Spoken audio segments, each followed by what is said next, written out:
3 jaar geleden ontmoette ik 2 muzikanten, Rinzo en Fons. Ze maakten deel uit van een muziekgroepje van 4.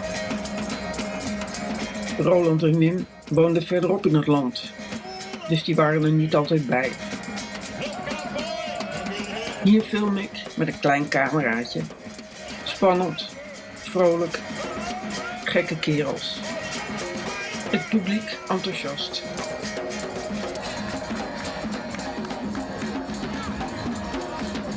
Ik leerde ze beter kennen. Werd geraakt door hun levenslust. En wilde die vastleggen.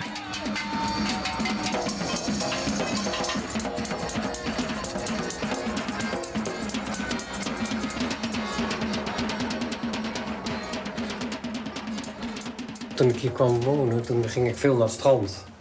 Soms waaide het net, soms regende het, ja. Af en toe vloog er ook een doek gewoon van de ezel af. En dan komt er allemaal wat zand in en vliegen erin en weet ik veel allemaal.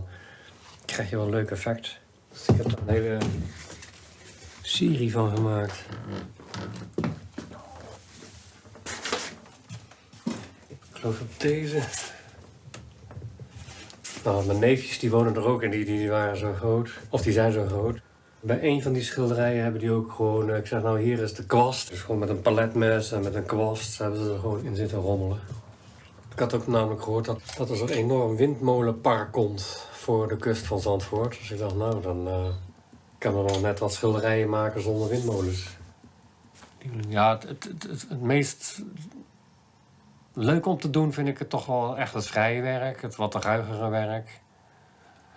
Eigenlijk portretten maken vind ik heel leuk om te doen. Vooral als het niet hoeft te lijken. De meeste mensen als ik een opdrachtje krijg voor een portret, dan moet het altijd gelijkend zijn. Maar ik vind het juist ook leuk om een grens op te zoeken en iets te maken wat heel vrij is. En dat vind ik wel wat spannender dan een portret wat precies lijkt.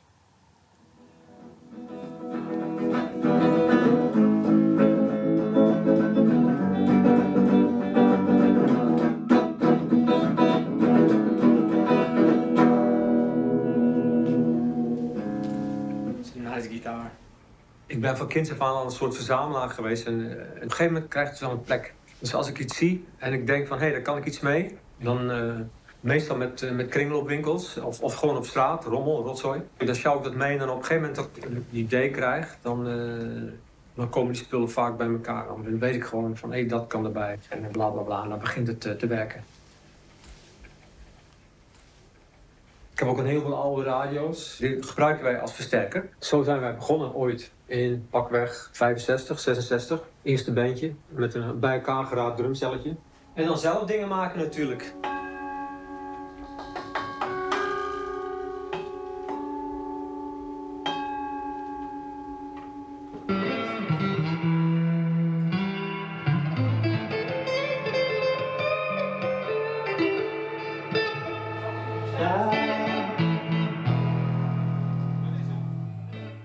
Gewoon net even die ogen wat aanzetten, dat ze net wat sprekender zijn. Anders dan krijg je al heel gauw een vlakke blik op een bepaalde leeftijd. Hè? Want het is wel zo, je wimpers worden minder lang en minder donker. Dus ja, je hebt het gevaar is natuurlijk een beetje raar om te zeggen, maar je krijgt de neiging om wat vlakkere blik te krijgen naarmate je ouder wordt. Maar ja, God, zoals een vrouw zich toch wel wat mooier maakt en opmaakt, ja, zo vind ik dat ook belangrijk. En dat wordt niet geacht mannelijk te zijn. Tenminste vanaf de 19e eeuw niet, hè? Want ik denk dat daarvoor, nogmaals, de Egyptenaren maakten zich ook op, ook de mannen met houtskool. En dus daar was dat helemaal niet zo'n probleem om mooi te willen zijn. Maar ja, tegenwoordig wordt dat toch gezien als, sinds 2 eeuwen zo'n beetje toch wel als verwijfd en dan niet toedoend. En een man moet op het doel gericht zijn en niet zo met zijn uiterlijk bezig zijn. En ja, ik vind dat wel belangrijk.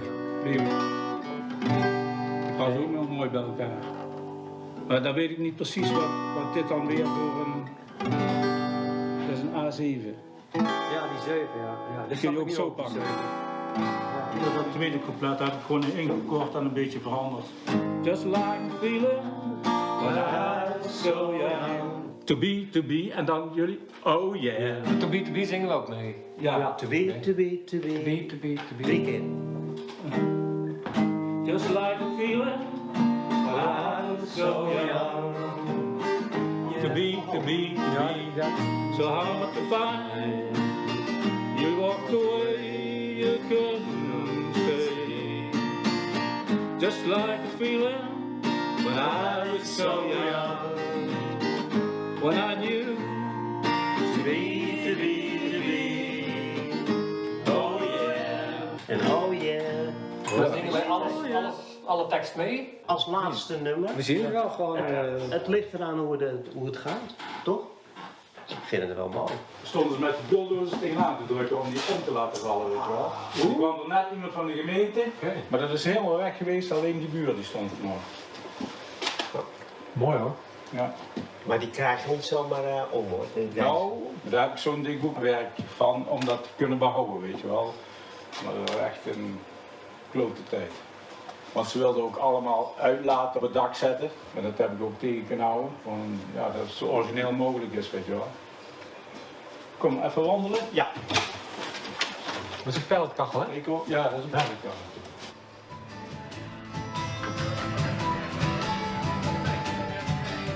Wij zijn de voorkillers. Where were the hippies and where were the clowns? Where were the gypsies and where were the downs? Where were the soldiers and where were the freaks? Where were the sailors and where were the weak? Na na na na na na. Na na na na na na. Na na na na na na. Na na na na na na. Na na na na na. Where are the crazy people? I'm looking everywhere. I'm waiting for the future. Does anybody care? Na na na na na na. Na na na na na na. Na na na na na. Na na na na na. Ja, mijn moeder die bracht de kleur in huis en de aankleding en het vrolijke. En ja, mijn moeder was, zal ik maar zeggen, in de hippie-tijd werd alles paars en oranje en bruin in onze inrichting. En ze liepen zelf ook altijd heel erg gekleurd bij. Die zei, toen ik vrij jong was, al een kistje verf voor me gekocht. En hier, je moet gaan schilderen. En van mijn vader, hoewel hij heel bouwkundig was, kreeg eigenlijk wel ondersteuning. Nou ja, die gaat naar de kunstacademie en dat zal wel goed komen.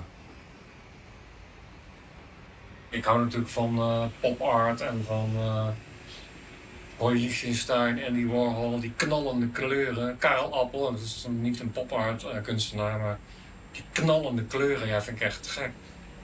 Ik wil dat ook, dat die emotie of die kracht of die kneur, die echt knallen. Dat vind ik heerlijk, ja.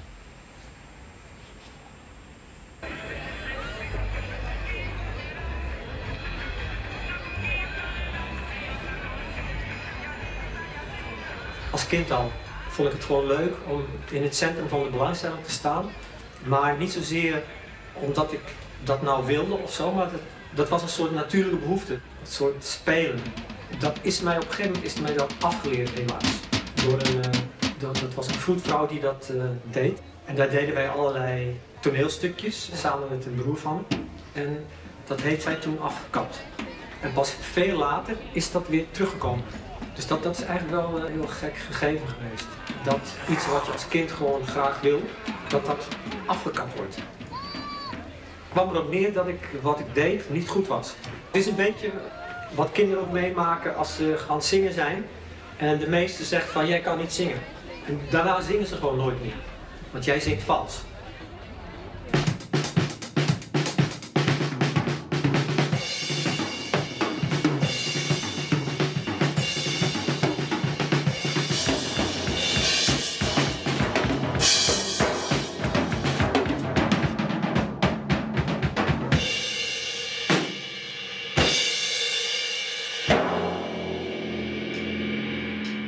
show. Dit is gewoon mijn lust in mijn leven natuurlijk. Dit is mijn redding geweest vroeger. Vroeger had ik gewoon een zolderkamertje met een pick-upje en een bij elkaar geraapt drumcelletje. En daar zat ik uren te spelen gewoon. Sloeg ik gewoon alles van me af. Dat was voor mij de beste therapie. En nog steeds eigenlijk.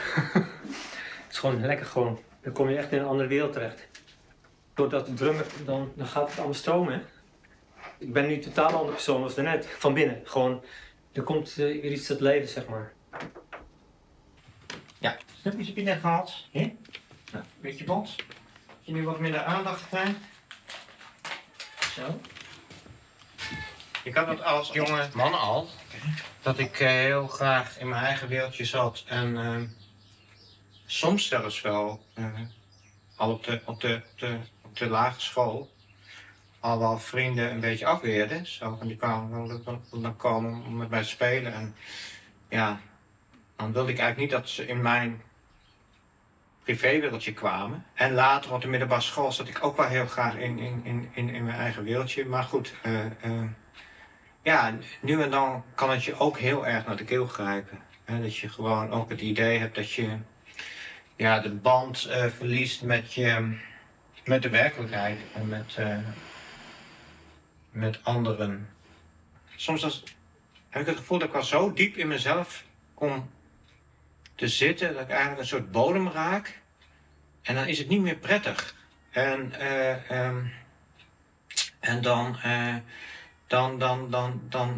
dan slaat mijn stemming om in depressie en in angst zelfs ook. Dan is er een soort oerangst van verlatenheid. En dan kun je zelfs gevangen zitten in je eigen wereld. Weet je, wat eerst gewoon een wijkplaats is, die eigen wereld, kan dan een gevangenis worden. En dan gaan we thee drinken. Hij is toch echt mooi. Koffie of zo? Ik heb een beetje zon, oké. Wat ga je gewoon zoals je wil? Niet dat je weet.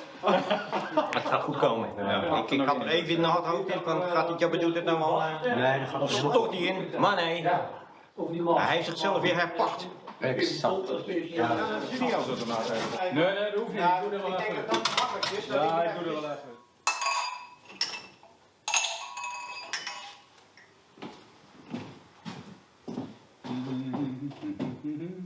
Hoe lang woon jij hier eigenlijk al? 30 jaar. Nu. Dus dat is een hele tijd.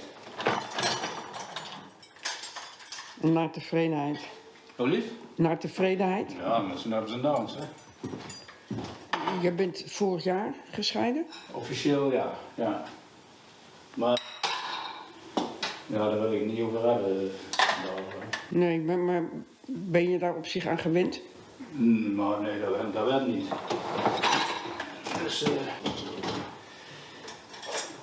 nee.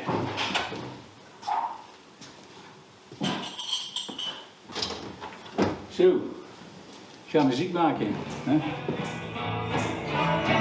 When the sun is up, and the sky is blue, where would it be without you?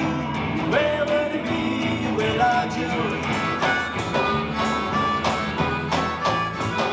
Drive my car to the hill. It's not so far, not so far. Where would it be without you? Where would it be without you? Sun is up, the sky is blue, and all I want is you.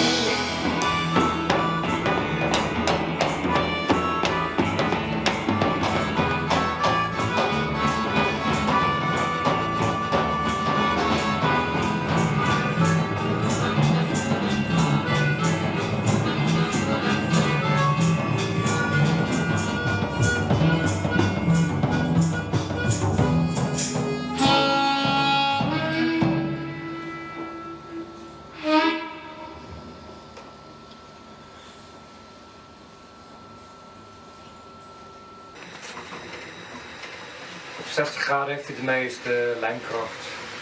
Bijna 50 graden. Ik heb ook een periode gehad die een soort burn-out terecht kwam. Dus een soort, gewoon een burn-out, een overspannen. En ja, dat was voor de relatie ook niet echt goed. Dus ik werkte altijd, mijn vrouw was fotograaf, dus die werkte ook. Ja, dan heb je met 2 inkomsten en dan ja, kun je alles betalen, kun je alles doen. Maar als op een gegeven moment 1 daarin wegvalt, dan wordt het wat lastiger natuurlijk. Dus ja, dat ging eigenlijk steeds minder goed. Bij zo'n burn-out denk je, ik ben overspannen of zo en over een halfjaartje is het weer goed. Maar als dat dan niet gebeurt en je eigenlijk stabiel slecht bent, ja, dat werkt niet. En dus gaf dat veel problemen en stopte de relatie.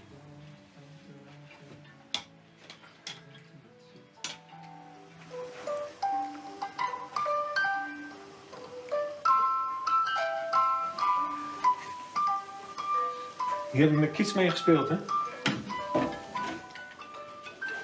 Die heb ik ooit zelf gemaakt. Op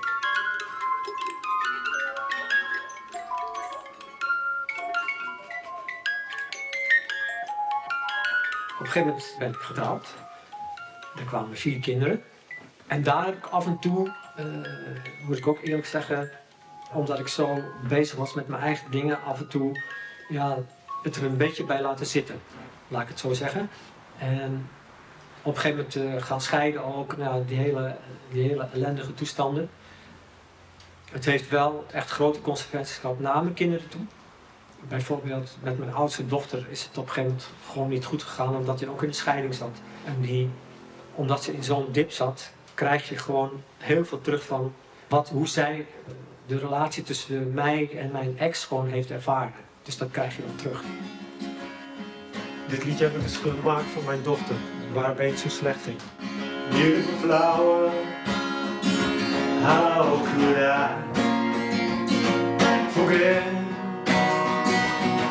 To give you the one that I had. In other words, your eyes were shining so bright. Don't give up the fight.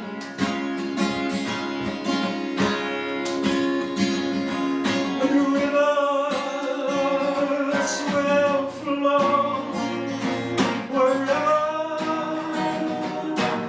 we may go. Yes, the rivers will flow. Wherever we may go.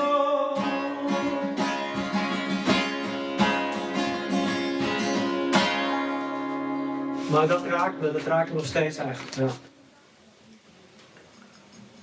Ja, het zijn gewoon hele lieve kinderen. Margarita, Margarita. Ik heb een koude handen, man. Ja. Hij is een beetje vol. Ah ja? Ja, dit is hier al naar de bier, Margarita.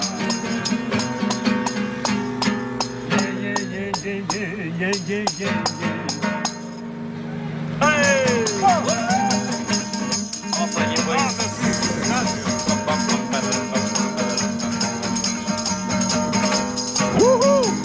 50-50.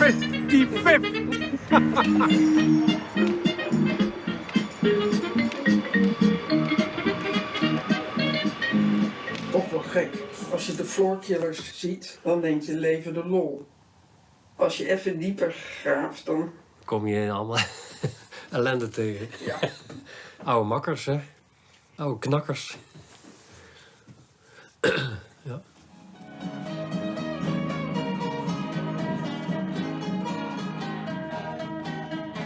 Roland, hij kent mij al van jeugd af aan. En hij weet best wel veel dingen natuurlijk.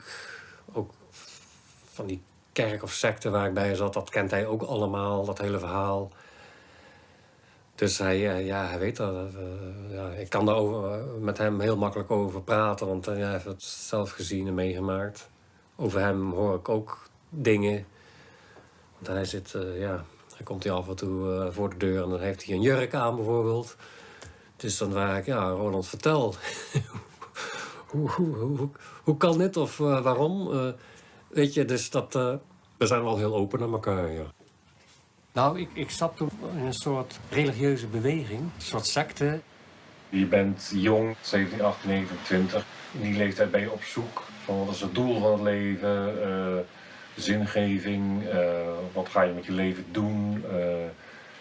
Ja, dat soort een beetje ook pubervragen, maar ook adolescentievragen. Ja, die heb je gewoon. In die halverwege eind jaren 80 was dat ook een beetje doemdenken. Het was allemaal kernwapens, Rusland, Amerika. Er hing gewoon wel wat donkerheid in de lucht. Nou, bij ons in dat dorp op de Veluwe, ja, daar was natuurlijk ook helemaal niks te beleven. Behalve dan een soos waar we dan met een man of 20 leuke dingen deden op de zaterdag. En dan kwamen er boerenklompen binnen die de boel kort en klein sloegen. Dat was een beetje zo de sfeer dan in die tijd. Dus dan was die evangelie, of dat zo'n kerk, was dan wel ja, dat gaf wel een handvat, gaf wel wat vrolijkheid of dat gospel gebeuren. Dat heeft me dan wel goed gedaan. Alleen ja, na verloop van tijd, je mocht geen televisie kijken, je mocht geen platen draaien, je mocht dit niet, je mocht dat niet. Ja, dat werd echt steeds sectarischer werd dat hele gebeuren. Dus ja, dat voelde ik me ook niet meer in thuis. Ja, klopt. Ja. En ik heb altijd wel het idee gehad dat ik een beetje een rol moest spelen of zo. En ik heb ook wel de indruk dat, ja, gedurende mijn jeugd en toen ik ging werken, ja, dat mannen dat ook wel aanvoelen of zo. Dat ik net anders was. In het begin was ik daar echt best wel gevoelig voor. Want dat wilde ik eigenlijk ook helemaal niet. Want ik wilde juist wel een stoere kerel zijn, zeg maar. Ik wilde wel eigenlijk bij horen. En ik wilde wel laten zien dat ik een echte man ben. Dat is ook weer zoiets, hè. Bestaat er dan een echte vrouw? Welkom op deze Schotse middag, Schotse rokjesdag. Are you happy to be here? Oh, all right. Scottish beat.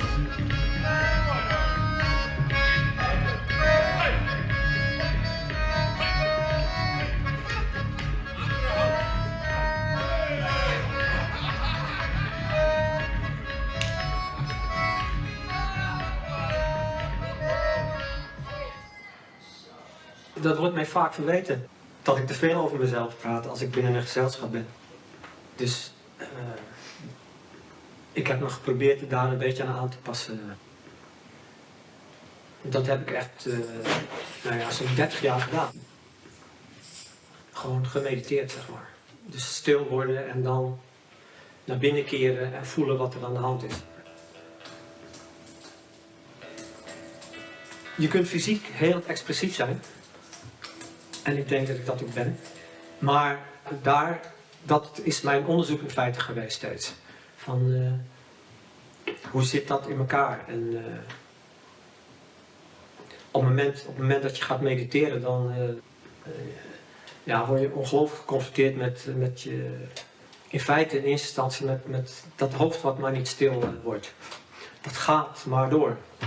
Maar op een gegeven moment als je fysiek gewoon rustig kan worden en stil kan worden, dan kan de rest ook stil worden. Maar dat is een dagelijkse strijd in feite. Ja. En het is ook zo dat binnen de muziek kan ik dat wel. Dat je verbinding kan maken met je gevoel, zeg maar.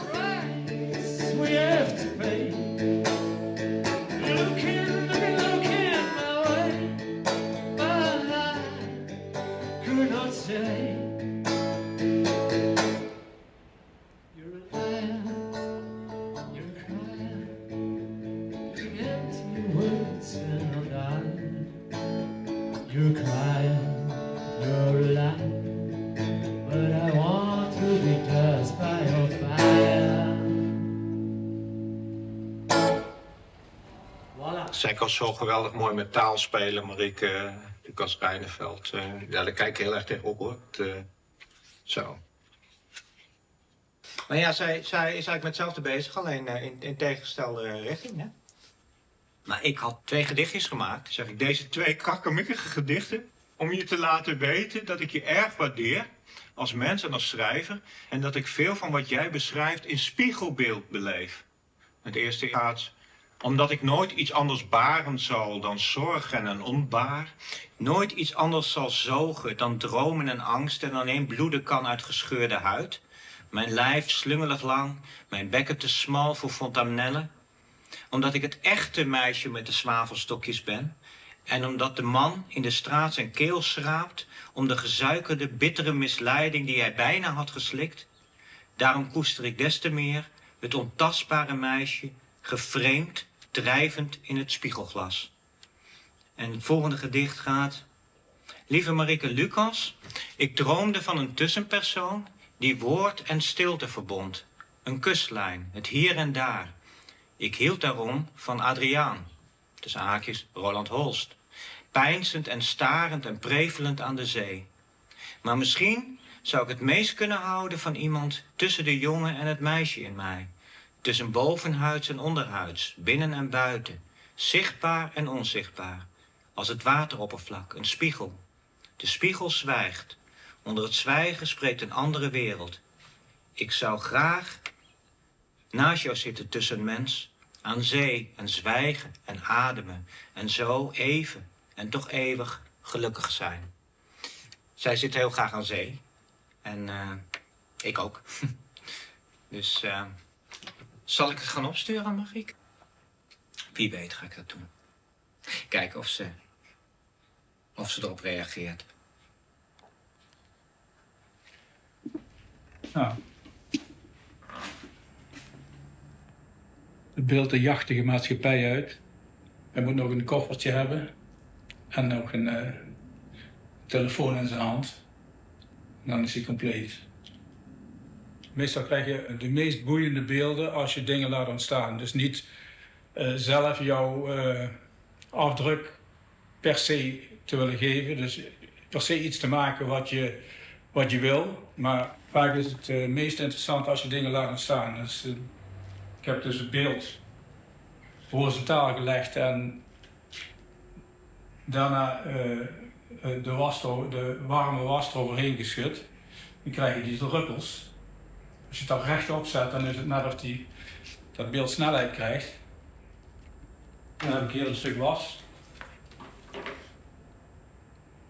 Dus dit wordt het koffertje. Even de telefoon maken, de gsm. Kijk, zo is hij klaar. Ik was vroeger wel gecharmeerd door de beelden van Giacometti. En ik heb de Afrikaanse beelden vond ik ook heel mooi. En dat is een beetje de manier waarop ik beelden heb gemaakt. En die langgerektheid, dat was ook een economisch gebeuren. Dus dan heb je een groot beeld voor minder geld. Ik probeerde altijd zo goedkoop mogelijk de beelden te maken. Nog een voorbeeld van, toen maakte ik er gewoon gaten in. Echt waar? Ging er ook wat minder brons aan. Dat is een beetje uitgierigheid. Of zuinigheid.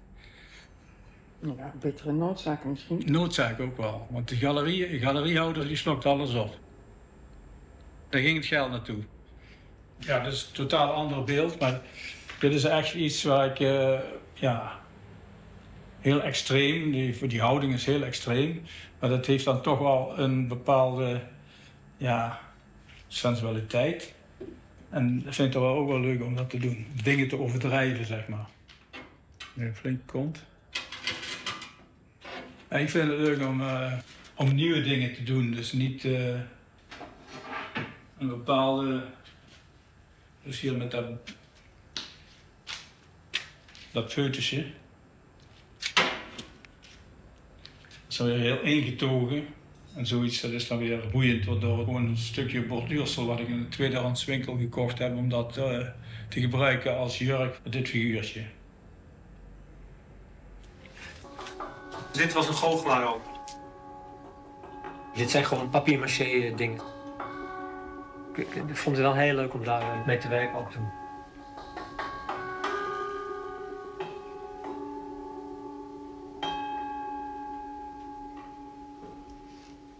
kun je heel een wereld mee creëren.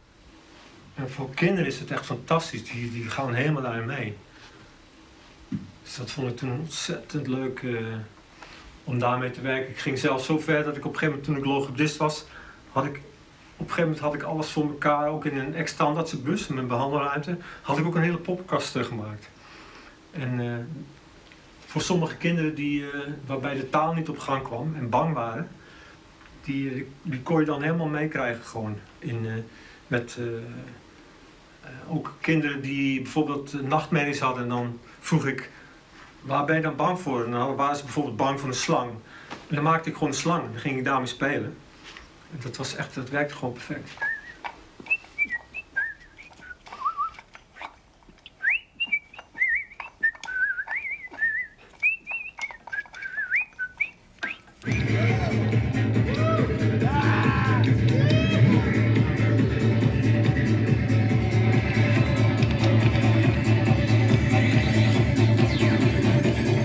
Ik heb voor mezelf wel eens geformuleerd de laatste tijd, wat zijn dan ook bepaalde waarden die ik dan zou willen nastreven. Hè?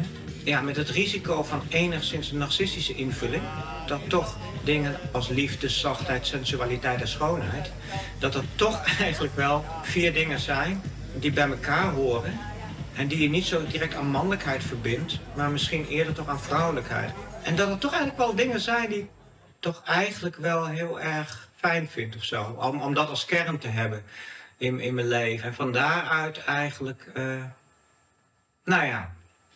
het contact aan te gaan met de wereld. Dus het is niet onmogelijk dat ik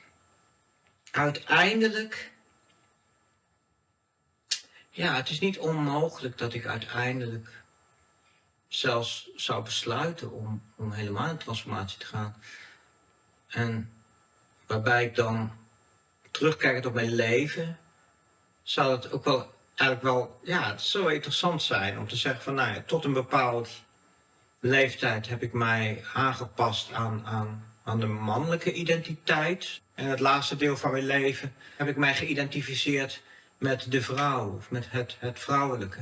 Ik zou dat helemaal niet zo verkeerd vinden om zo dan te eindigen of zo.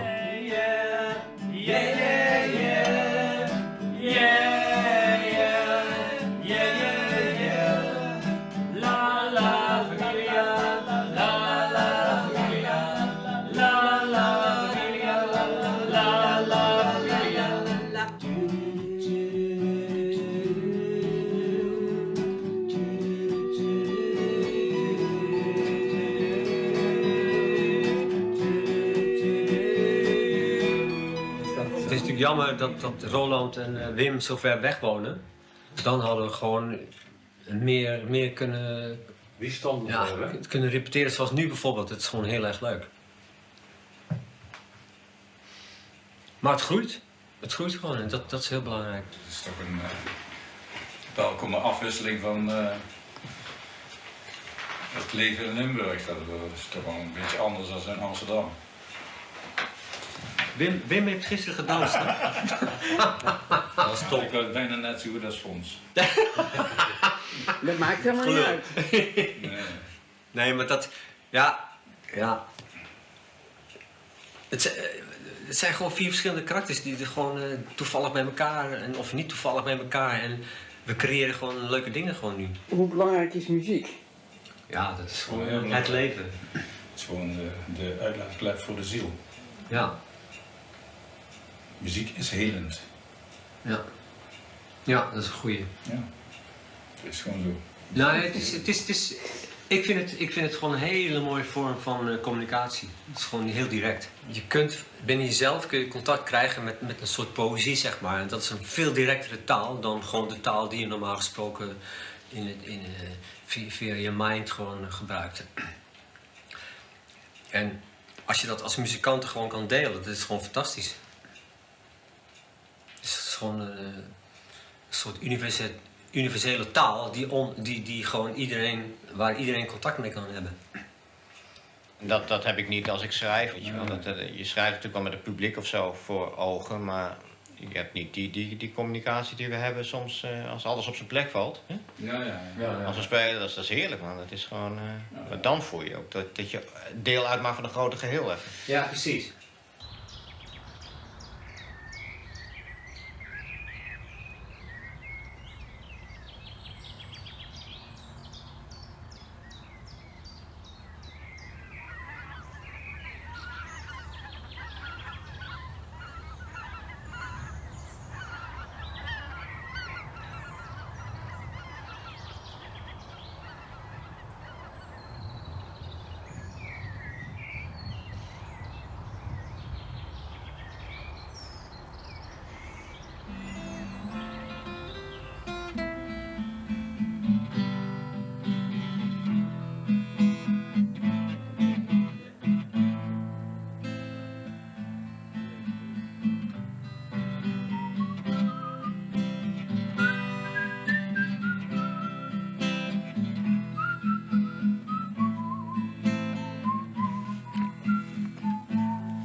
Coronavirus is in town. 20 bottles of champagne are waiting downstairs in the rain.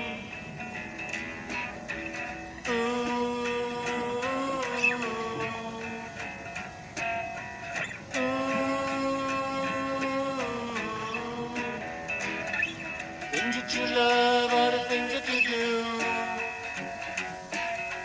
Things that you do are the things that you love.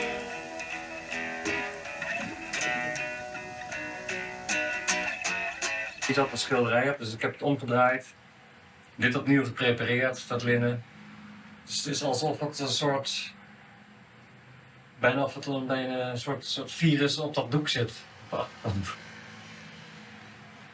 Ja, ik vond dat meteen toch wel heel chockerend dat iemand die iedereen waarschuwt, dat hij meteen al dat de politie werd benaderd van je moet je mond houden en dat geen onrust gaan zaaien. Ja, dat daar dan het slachtoffer van is geworden, omdat hij 31 jaar geworden is. Dat greep me wel aan, dus vandaar dat ik een portret van hem gemaakt heb. Dit is ook een portret en dat heeft ook met die hele coronatijd te maken. We leven nu in een tijdperk dat we ingesloten zitten, dus als rups of als kokon. Daar kunnen we dan weer uitkomen uit die periode en dan kunnen we ons transformeren naar vlinder. Dus ik zie het wel als iets positiefs, iets nieuws. Where are the crazy people? I'm looking everywhere. I'm waiting for the future. Does anybody care? Na na na na na na. Na na na na na na. Na na na na na na. Na na na na na na.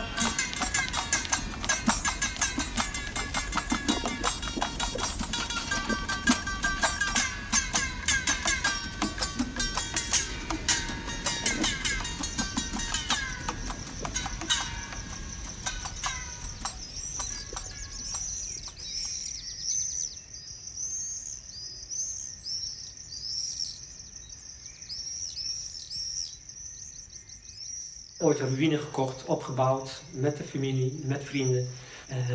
Nog steeds niet klaar. En ik hoop ook dat het zo blijft.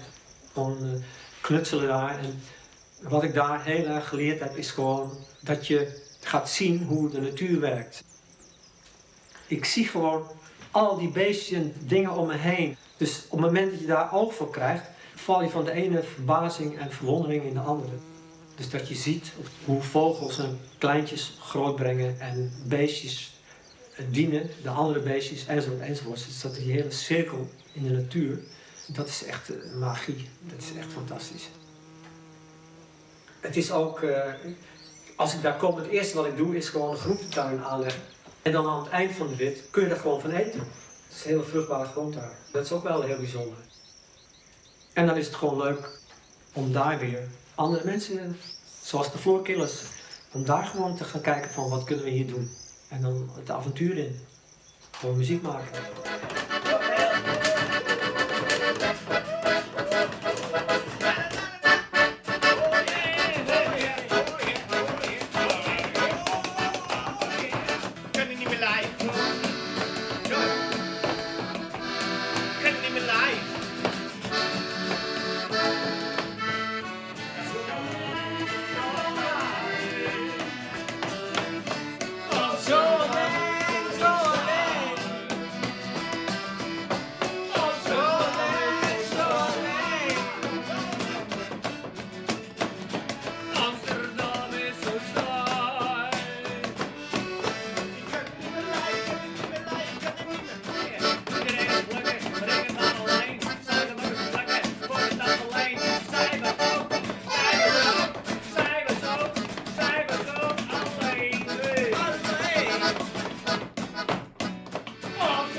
Wij hebben bij Sterren gegeten. Oh, bij Sterren, ja. Echt jongen. My god, ik heb nog nooit zoveel vlees gegeten. Dit is vegetarisch, hè? En het bloed viel zo over. Heb je er allemaal bij je? Ja, er was niet bij. In bloedstemming. In bloedstemming. In bloedstemming, man. Ja? Ja. Slide-gitaar erbij, slide ding. Top niet op. Ja?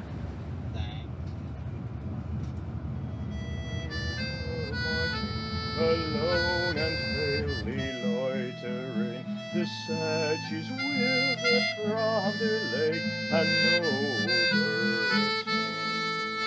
I met a lady, and her hair was long, her skin was white, her eyes were wild. There she lulled me asleep, and there I dreamt of woe-betide, the latest dream I ever dreamt on that cold hillside. I saw pale kings and princes too, and all pale warriors, death pale were they all. They cried, La belle dame sans merci, the head in throne.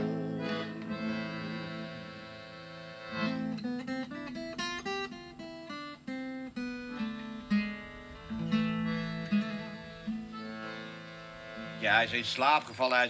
Hij is betoverd door een of andere heks, zeg maar. Een hele mooie heks, weet je wel. En heeft hem eigenlijk meegevoerd naar een soort ander land. En daardoor is hij eigenlijk verwilderd. Hij past niet meer, hij wordt wakker en hij past niet meer in de wereld. Okay. En dan dus dat is de dolende ridder geworden.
Lekkere oogst, hoor.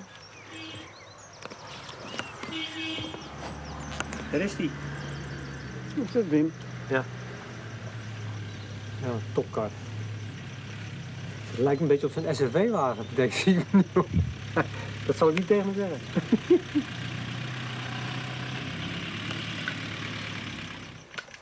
Bonjour. Bonjour. Bonjour.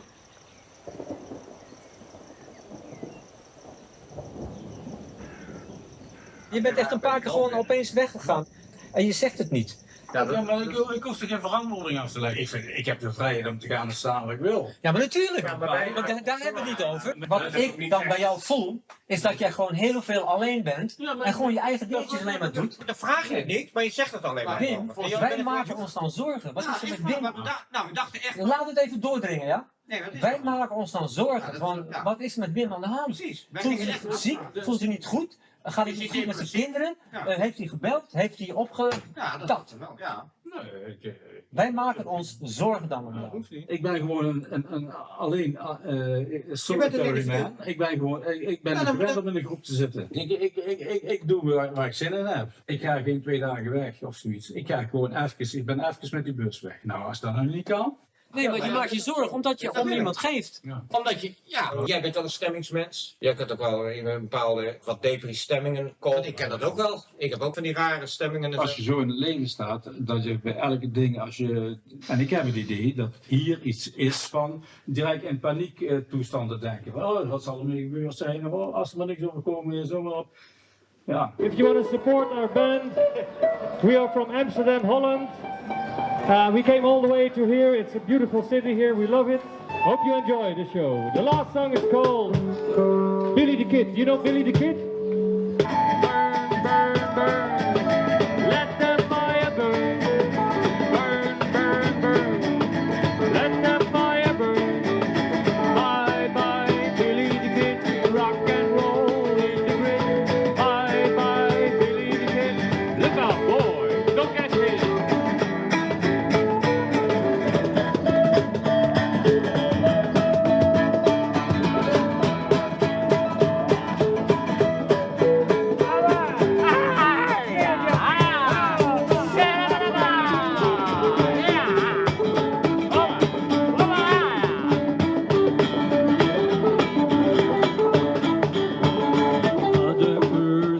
Fire.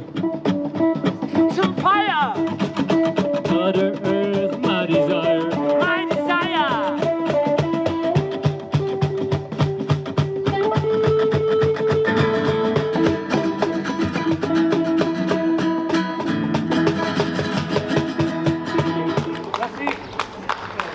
Ja. Dat hoor je ook gewoon niet. Alleen als je heel dichtbij bent. Ja, eigenlijk is dat niks, nee. Het is nog niet helemaal in orde, maar het gaat steeds beter. Zeker weten. Ja, het gaat steeds meer de goede kant op, qua geluid. Ja. Ja, en zang het toch misschien iets harder nog. Want dat is met die mandoline juist zo mooi. Dat wel is. Ja, Ik vraag dan aan Wim, kan jij een beetje naar voren komen, want ik hoor jou niet. En dan zegt Wim, ik blijf zitten. En daar heb ik dan moeite mee. Ja, op die plek voelde ik me gewoon het beste. Tons had ook kunnen zeggen, ik ga een beetje terugzetten. Nee, maar dan had ik hem niet gehoord. Maar ja, had hij ook een beetje terug moeten gaan staan. Het heeft er ook mee te maken dat ik de plek waar ik sta in de bezetting, zeg maar, die zoek ik altijd uit. Om vooraan te zitten, dat is niet mijn ding. Ik doe gewoon door de dag heen 80 dingen. Jouw drive is zo groot, dat ook al klinkt het een beetje kut, als je dan maar staat. Jij wil echt iets teweeg brengen. Precies, niet om... Ja. Maar, weet je, Maar je wil soort peultjes dan nodig. Precies, omdat je dan zelf oneens bent, wil je ook die anderen, je wil ze ook wakker schudden of zo. Ja. Ja, jij ook. Ja, natuurlijk vind ik het leuk. Maar ja, bij jou is het ook om jezelf oneens te houden. Ja, nou, absoluut, natuurlijk. Maar dat is... ik heb heel erg sterk de neiging om helemaal erin te gaan. Maar het is ook goed om af en toe gewoon die mensen te zien. En die voeden je dan ook echt. Waardoor je gewoon op hele andere dingen komt. Dat doe je bij mij ook met je mandoline. Maar je wilt iets teweeg brengen. Ja, zeker. Ik denk dat elke theaterman Ja. of podiumpersoonlijkheid heeft. En je ziet ook mensen die op een gegeven moment gewoon onbewust gewoon in het ritme meegaan, weet je wel? Ja. Met die voetjes en dingen. En, dat vind ik ook altijd leuk om te zien.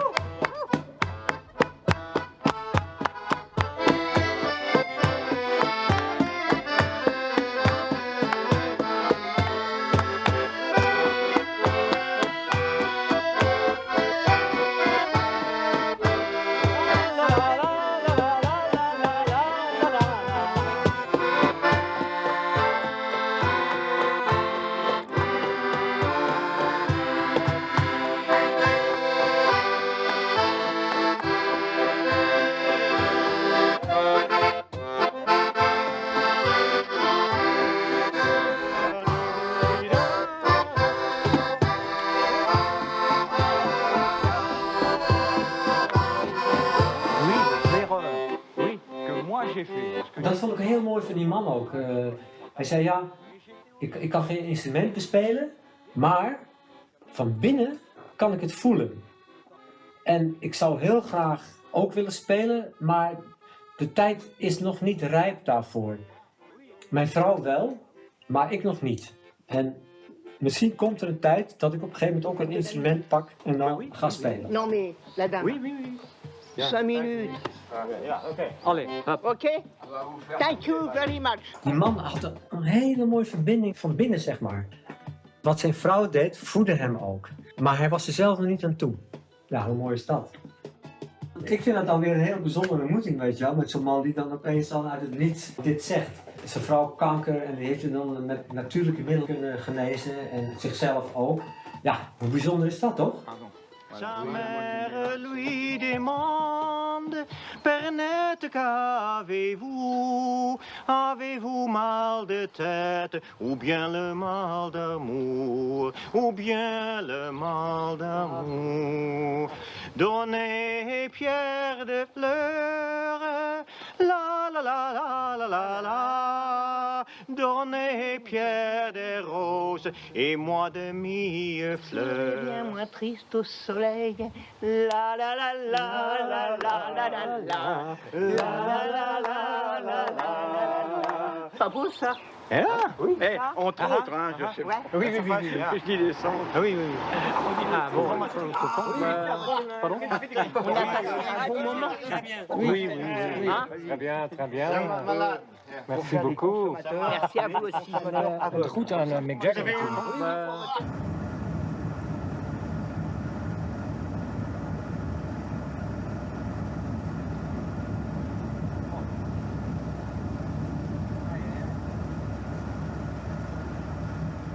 Ja, wat het verstand niet bij kan. Nee. Dat is eigenlijk iets veel Het verstand een diepere manier van verbinding. in mijn visie is het verstand, je hebt het absoluut nodig. Maar er is een andere laag die gewoon verbindt. Ja. Verbinding dus. Verbinding. Dat is wat je zoekt. Iets wat je verstand niet kan vatten, maar als je in die laag zit, dan snap je het. En als je dat als acteur kan pakken, dan ontstaat er altijd een soort mysterieuze stilte ook in het theater. Muziek ook. Soms hebben wij opeens een hele mooie stilte aan het eind. Ja. En dan voel je... Een soort energie, hè? Ja. Dan voel je die energie en mensen voelen het ook. Stilte gewoon. Ja. Nou ja, dus ik heb dan gezegd, nou toch maar doorgaan dan, hè. Toch? Dat is alweer tot die conclusie gekomen, ja, we moeten toch maar weer door. Ja, er zit niks anders op. I hope so.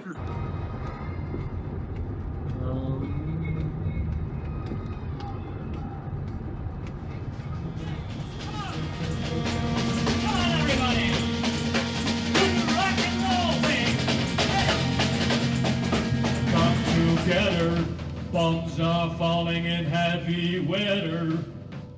Welcome to the pleasure dome. Stop the war! Ban the bomb!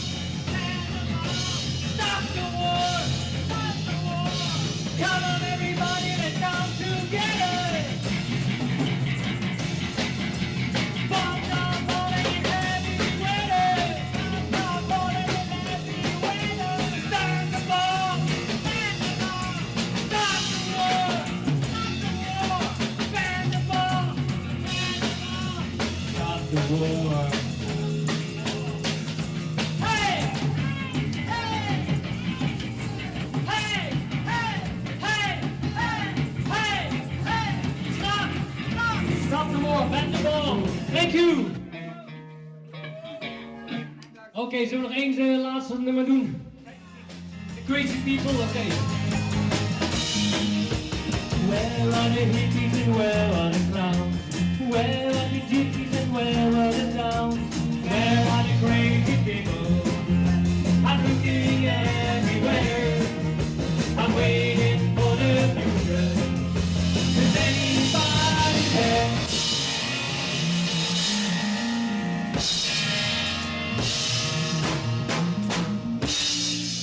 Thank you.